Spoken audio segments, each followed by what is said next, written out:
Wednesday morning on Buckeye Breakdown. We are halfway through the week. We're getting ready for Ohio State against the Indiana Hoosiers to open up the season on Saturday afternoon. Today, we dive into some more of the specifics, not just the general things surrounding the game, but how does Ohio State line up against a totally overhauled Indiana defense, especially now knowing who the starting quarterback for the Buckeyes is going to be. It's all coming up next on the Wednesday morning edition of Buckeye Breakdown. We've got the whole crew together as we cover Ohio State with our instant analysis from Ohio State. There's something that doesn't feel right. Unbelievable effort from him today. Is E.J. Liddell going to crack the first team All Big Ten? I think he can be the guy. I'm not trying to start a quarterback controversy. He seems to have the durability. He certainly has the toughness. This is the question on a lot of people's minds here. Welcome to Buckeye Breakdown.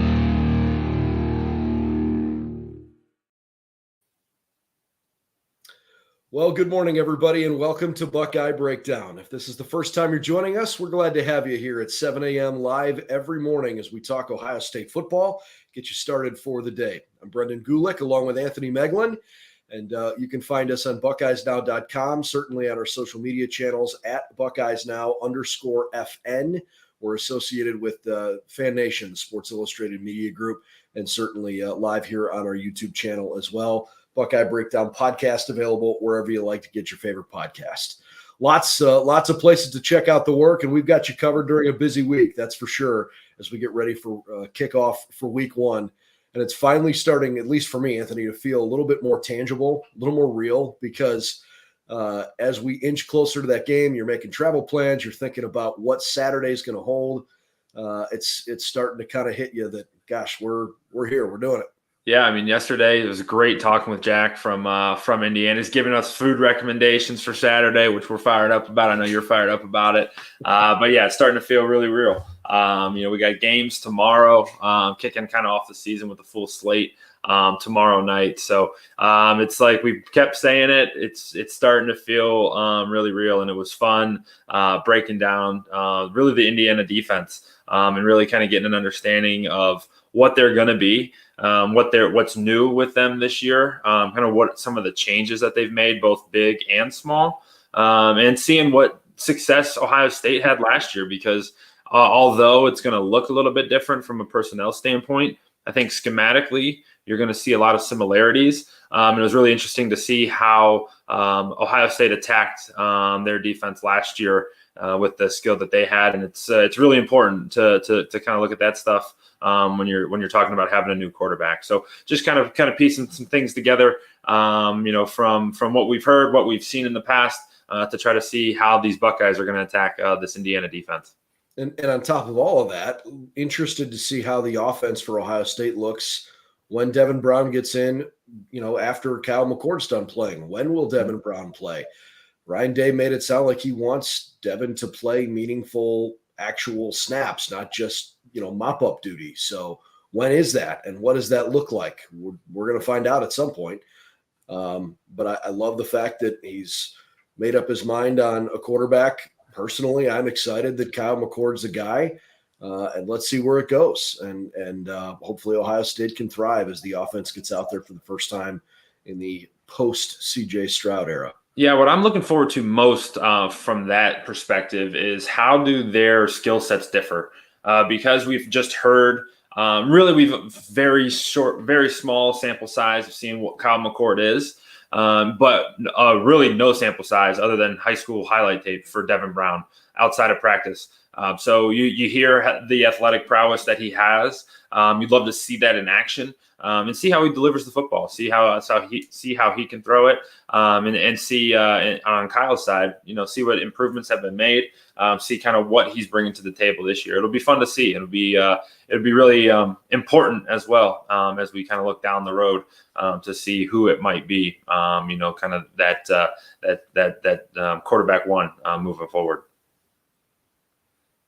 I'll tell you what, the only thing that I have seen from Devin Brown in person that, really, eye-popping, right, made you go, whoa. Practice last year before the Peach Bowl, Devin Brown had an unbelievable throw off balance on the run a good 55 or 60 yards, and he hit a receiver in stride right at the front pylon. And it kind of made you go, okay, there's something here. This is pretty cool. We'll see if he's the guy for, long stretch or not. But looking forward to seeing him get on the field for sure. Yeah, absolutely. And that goes back to what Ryan Day said yesterday. He goes, this is Ohio State. We have dudes that come here. Ohio State attracts really great teams, really great people, and really great players. And, what's wrong with having two quarterbacks? I know I've had the mindset, and we've talked a bunch, like if you have two, you have none. However, Ryan Day said that yesterday. He goes, hey, Alabama won a national championship a couple years back with two guys in Jalen Hurts and Tua. Why can't something like that happen? These are both two really good players. And we'll see how things happen, how they're able to handle live action, live bullets, and just really see what they're able to do. So I'm definitely excited about that. All right, so theoretically, this is a pretty good matchup for the Buckeyes to start the season. They have beaten Indiana 27 times in a row. All-time in Bloomington, Ohio State is 29-2-1, dating back to a tie in 1990. Indiana has not beaten Ohio State since 1987 and 1988. They beat them back-to-back years. So it's been a matchup historically that favors Ohio State. Every year is a different year. Every team's a different team. But Ohio State goes into this game with high expectations of, execution. So, who the quarterback is now. You also got some clarity yesterday that Josh Simmons, Josh Fryer are going to be your two starting tackles, and Carson Hinsman is going to be your starting center. I think it was Steve Hellwagon that asked Ryan Day if he was losing any sleep over having a starting center that's never played a snap of college football, and Ryan laughed and gave a sarcastic response, basically saying, thanks, I forgot. So you kind of now know who the offensive line is going to be because your guards are returning, and you never really had any questions at the other spots. So you generally have an idea of what this offense is going to look like now. Let's evaluate as best we can what their strengths are against an Indiana defense that has a ton of transfers. Yeah, this defense, the theme of the Indiana defense is transfers. They're going to have 13 guys playing on defense that weren't wearing Indiana uniform or an Indiana uniform last year, and not transfers from JUCO or not transfers from small schools, like big time transfers. Some of the schools that they're going to be coming from: Texas Tech, Texas A&M, West Virginia. Western Michigan may seem small, but keep that one in mind. We'll star that one.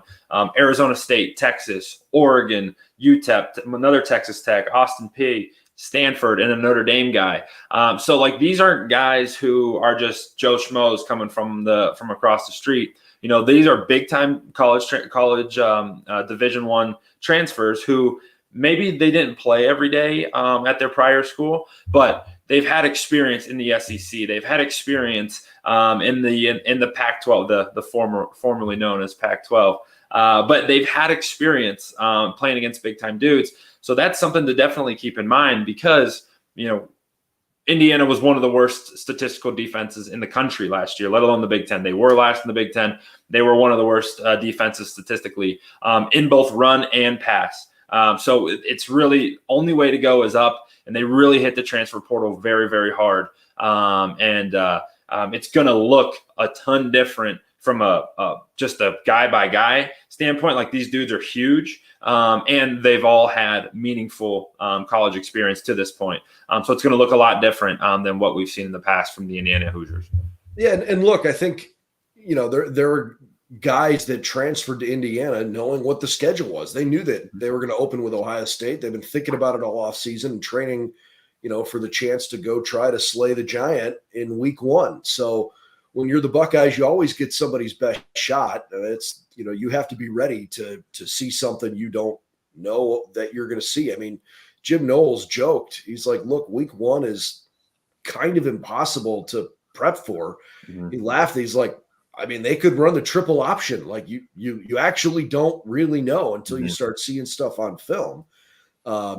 So, it's challenging for both sides for sure. But, when you mix in the fact that you've got a team full of transfers, there's no tape on them in a certain system from a year before. it's really difficult to prep.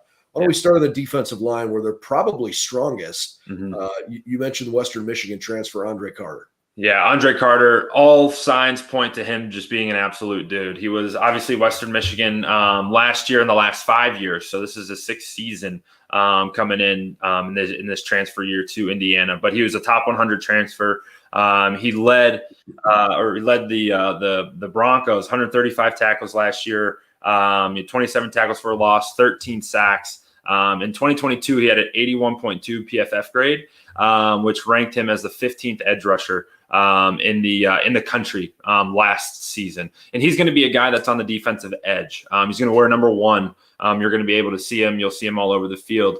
And with the defense that they run a little 4-2-5 is kind of their base. That puts a lot of pressure on the defensive line. Basically, what you do within that scheme is you take a linebacker out of the box, and he kind of floats and is more of he has pass responsibilities as well as rushing responsibilities. It's good for some reasons. You get another hat in the pass game. However, that puts a ton of responsibility on the defensive line.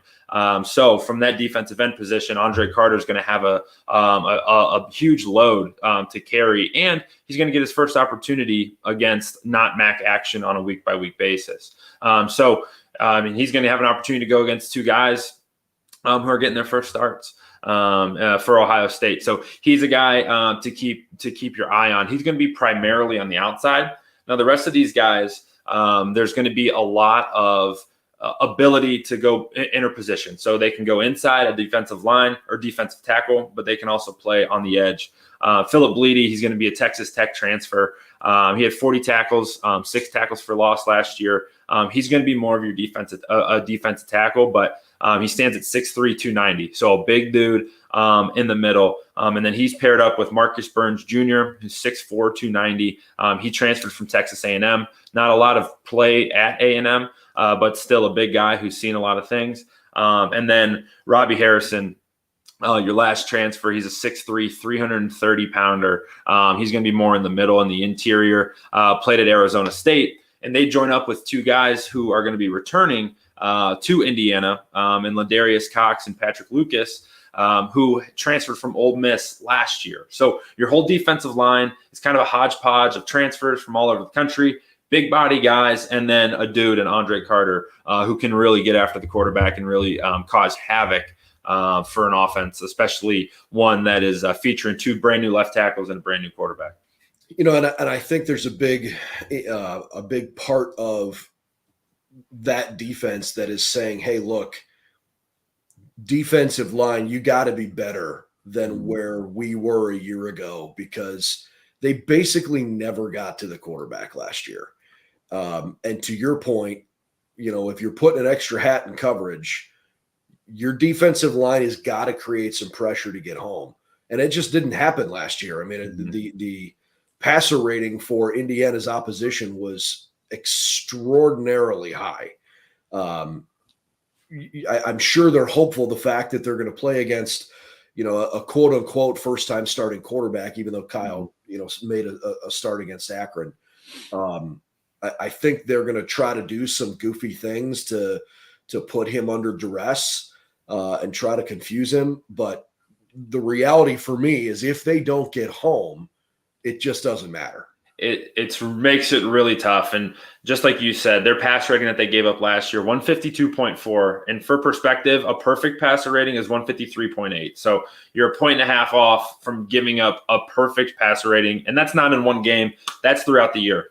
Giving up 275 through the air, gave up 30 touchdowns, only took the ball away 4 times via interception. So when you hear that, you're like, oh my gosh, their secondary is terrible. Well, that's not the case always, right? Sometimes they were mismatched, and last year Ohio State did get the best from through for 322. And it's really tough to match up from a skill standpoint with Ohio State. However, it's all tied together. If you're not getting pressure on the quarterback and Kyle McCord or Devin Brown can just stand back there like a statue, it doesn't matter if you have Deion Sanders in the backfield. You're going to give up big plays because you just can't cover that long. You can't cover Marvin Harrison or Emeka Egbuka that long if you're not getting pressure on the quarterback. So it really starts up front. They did a great job, in my opinion, overhauling their defensive line, and that's the right first step to fixing a lot of their problems that did come through the pass game. And I think they did like I said, a good job, kind of putting their best foot forward to fix those. Let's go to the linebacker spot where they need some leadership out of Aaron Casey. Yeah, Aaron Casey, he's going to be the guy. He's the quarterback of that defense. 5-year guy, 4-year letter winner for Indiana. It kind of an interesting tidbit. He wears the number 44, and that's a signature number for Indiana. That is, I want to make sure I get this right. It honors George Talaferrero, who was the first African-American drafted from Indiana. So it's a big deal, and they give it to their leader of the defense. So he'll be rocking number 44, and he's been a playmaker for Indiana all his 4 years. Coming off a career season last year where he had 85 tackles, which he pretty much doubled from his junior season where he had 45. So maybe not quite a double, but pretty darn close. He had 10 tackles for loss last year. And really the way he plays is it's fun to watch. He flies around, really aggressive, loves to hit. So he'll be the leader of that defense. You'll see him in and around the ball the entire game. Now, one thing that's consistent about these linebackers that we'll go through here is I really think there's 4 that you'll see a lot of, but they're very old school style guys, right? They're big dudes. Aaron Casey comes in 6'3", 225. He's going to be partnered next to redshirt senior Jacob Magnum Ferrara, who's a transfer from Stanford, who stands at 6'4", 240. And at Stanford, he has 25 games, 11 starts, 87 career tackles. So not too much of a sample size there, but getting some ball at Stanford. Behind those guys, Josh Rudolph, 5'11", 230.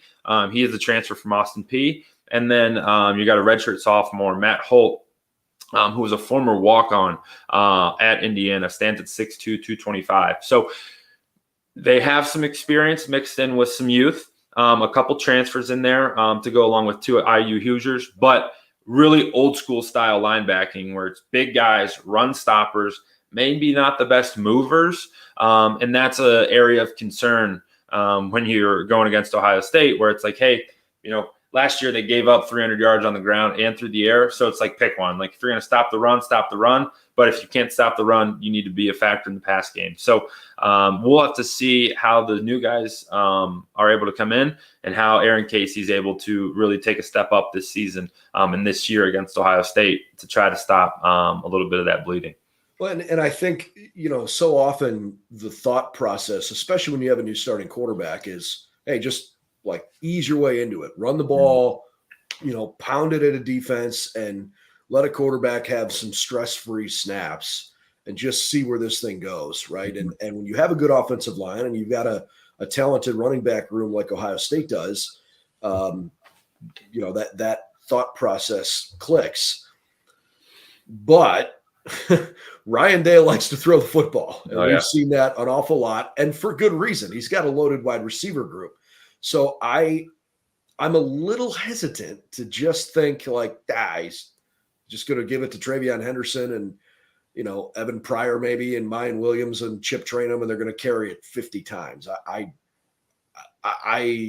kind of hope that happens. Mm-hmm. I don't know that I'm buying that, though. Well, I think you and I were talking about it earlier in the week. I don't know if we were on a show or not, but I had that similar thought, and you're like, maybe not so fast. Like they got really good receivers, and they're going to give him the opportunity to throw it. But I think Brennan, that where the difference lies is that like last year, Mayan Williams was the leading rusher for Ohio State in this game. He had 15 carries for $147 and 2 scores. Chunk plays, and they gave up. Ohio State was having 8 yards of carry pretty much throughout the entire game. So when you're able to do that, that gets you into advantageous, second and shorts, third and shorts, where you can throw the ball and take shots. CJ last year threw it 28 times, which I think would be a perfect number, would be in there because that gives you some legit dropbacks. You're able to have some quick game mixed in there to get some rhythm, and you're able to take shots at that number. So I think it's going to be a healthy balance. To your point, I want to see Kyle throw the ball a little bit just to see, get in rhythm, Devin to throw it a little bit to get in rhythm and not just hand it off left and right, like try to protect those guys. Like, let's see what they have kind of so we can prepare, going forward. Speaking of throwing the ball, there's got to be guys that cover the wideouts. And for Indiana, we kind of alluded to it. Could not have gone too much worse statistically, anyways, last year. That was probably the biggest weakness on their team. Where are they right now in the secondary? Yeah, and it was a weakness every single week. Cincinnati threw it all over them. Purdue threw it all over them. Michigan State, even though they beat them, threw it all over them. Ohio State, obviously, threw it all over them. So they kind of revamped the entire secondary, starting at the top, starting at the coaching staff. Tom Allen was calling the defense last year, and he was a part of the secondary. He stepped back, brought in excuse me for pronouncing this incorrectly, Guerrieri. Did I hit that right? No? Guerrieri. All right. Matt Guerrieri, former Ohio State quality guy last season, and a good friend of Jim Knowles. He had a good comment yesterday. Basically views him as his son, which is pretty cool. So anyway, can't beat him, take from him, right? So they get an Ohio State guy to call the defense, and he's the safeties coach. So they have a number of different positions out here in that 4-2-5 scheme. You're gonna have two safeties. One's gonna be kind of rolled and allowing for a half hat in the run game, and then one's gonna play over the top. You'll see a little bit of quarters, which is cover 4. So you'll see each corner is responsible for a quarter, and each safety is responsible for a quarter. You'll also see a lot of cover 3, where there's one safety rolls to the middle. He's responsible for that whole middle third, and then each corner is responsible for the back thirds on their side. So this team's going to go as their safety Noah Pierre goes. He's a 4-year letterman. He's going to be wearing number 0, so he's going to be the head guy in the secondary. You'll see him in the back end, really patrolling center field. So he's played the last 24 games for IU and made all his starts last year. So it was the start of the last 12, and he's played every game the last 2 seasons. He's joined by Josh Sanguinetti. He's going to be wearing number 19. He's played in 27 games in his career, 46 tackles, 2 picks, 6 PBUs. So a good player in that secondary. He's going to need to take a step up this year to see some improvement. And in the back end, they're some of the backups here: Philip Dunham and Amari Farrell. Amari Farrell's a true freshman. He's got some big looks. He was a huge recruit coming out of high school. So keep an eye on him. He may be later on in the year. But that's going to be the safety position. And in the corner room, they have a lot of players. Three transfers who are going to get the nod to start. Jameer Johnson transferred from Texas. Played in 17 games, 6 tackles, 1 PBU. That leads me to believe is more of a special teams guy, less of a everyday guy. Kobe Minor, Texas Tech transfer, 13 tackles in 23 games. He'll be wearing number 5. Nick Toomer, a transfer from Stanford. And then the last transfer that I think important, this came a couple weeks ago. This guy's name is JoJo Johnson. He's a JUCO guy, but played his first year at Notre Dame. Was an Indiana guy in high school, went to Notre Dame, didn't work out, went to JUCO, and then is now transferring to Indiana. So a really big responsibility from these guys. They're replacing 2 guys who got drafted, and Tywan Mueller and Jalen Williams, who were both all Big Ten guys last year, all Big Ten second teamers, and have been drafted. So huge hole to replace, and they went to the transfer portal to do so, from guys who have seen high-level talent, at Texas and Texas Tech, but have very, very little experience. I think there's a big element of the unknown here, because you kind of know what these guys have done elsewhere, but what are they going to do together, and what are they going to do against an offense that has, as high-end talent as they're going to see all year. But I'm not quite ready to start, predicting stats and numbers and scores and things like that for the week. But I guess I walk away, after studying the defense a little bit and saying, hey, I think they're better. I'm not surprised Ohio State's a heavy favorite. Mm-hmm. I don't know that I think Ohio State's a 4-touchdown favorite. I could certainly see that, but I guess in my heart of hearts, I feel like this is more of like a 20-point game than a 28-point game. Well, I think too, one of the things, Brennan, that doesn't help Indiana is it's great. We talk about all these guys transferring in from big schools, and yeah, sure, they were practicing at Texas last year and Texas Tech and Notre Dame a couple years ago, but they have to mesh, and it's really hard. We've been talking about it a bunch. We were talking about 3 positions that had to mesh on offense, and how much of a concern that I've had about tackle, and quarterback.